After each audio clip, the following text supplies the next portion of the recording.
The school system decides its own benefit levels, and you, it is my understanding, don't like that, especially in a tight budget crunch. It's not that we don't like it, it's that the school system is challenging the voter-approved charter authority of the county executive and the county council. And they're doing that by going to the State Board of Education with a declaratory judgment, which would determine at the end of the day who has final authority over the budget. Earlier this month, the school board submitted a legal filing with the Maryland State Board of Education as part of that dispute over the county's violation of state spending rules alleged. The board is essentially arguing that the council is toothless to cut school funding below the figure proposed by county Executive Isaiah Leggett. You had expressed extreme disappointment with that maneuver. Yes, I'm extremely disappointed. I, first of all, served on the Board of Education prior to being elected to the County Council. I know their budget very well. I chair the Council's Education Committee. The Council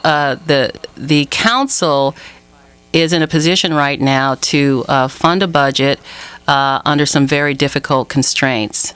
And because there's a law, a state law called Maintenance of Effort, which requires a base funding level for all school systems in the state of Maryland, that worked fine before counties began to experience budget difficulties. And you'd like to amend that Maintenance of Effort law?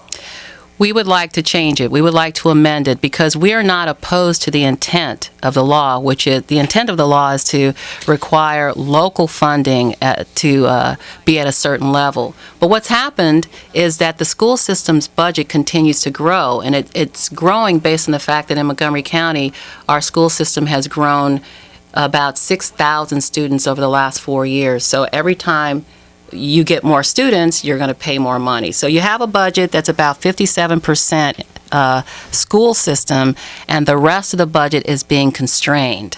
And so this gives rise to a lot of problems. How we fund public safety, libraries, transportation, recreation, none of those other agencies have a maintenance of effort that protects their budget. So while the school system's budget grows, the rest of county government shrinks. You're on the record as saying that there's a chasm that exists between county employees and school system employees. Where do you think is the starting point for the conversation to bridge those differences? Great question. I think the starting point is the conversation between all the public employee unions. So you have 3 unions on the school system side, and you have 3 unions on the public employee side. I have begun those conversations, and I have been speaking to the presidents of those unions for a couple of weeks now. And the chasm exists when you have 1/3 of the employees being asked to cut salaries, benefits, take furloughs, and layoffs, excuse me, while the other side of that ledger, actually in their budget, the school system is asking for raises for teachers. Here's Tom Sherwin. Well, in the city and other places, schools, if people want more money for schools, it's one of those things everyone agrees that the schools essentially could use more money. They don't necessarily need more money. Where are you in that? I know they could use more money, but do they need more money? Do they need better management? Great question again. Do they need more money? It depends on who you ask. The county council and the county executive over the last decade have funded the school system almost $600 million over maintenance of effort.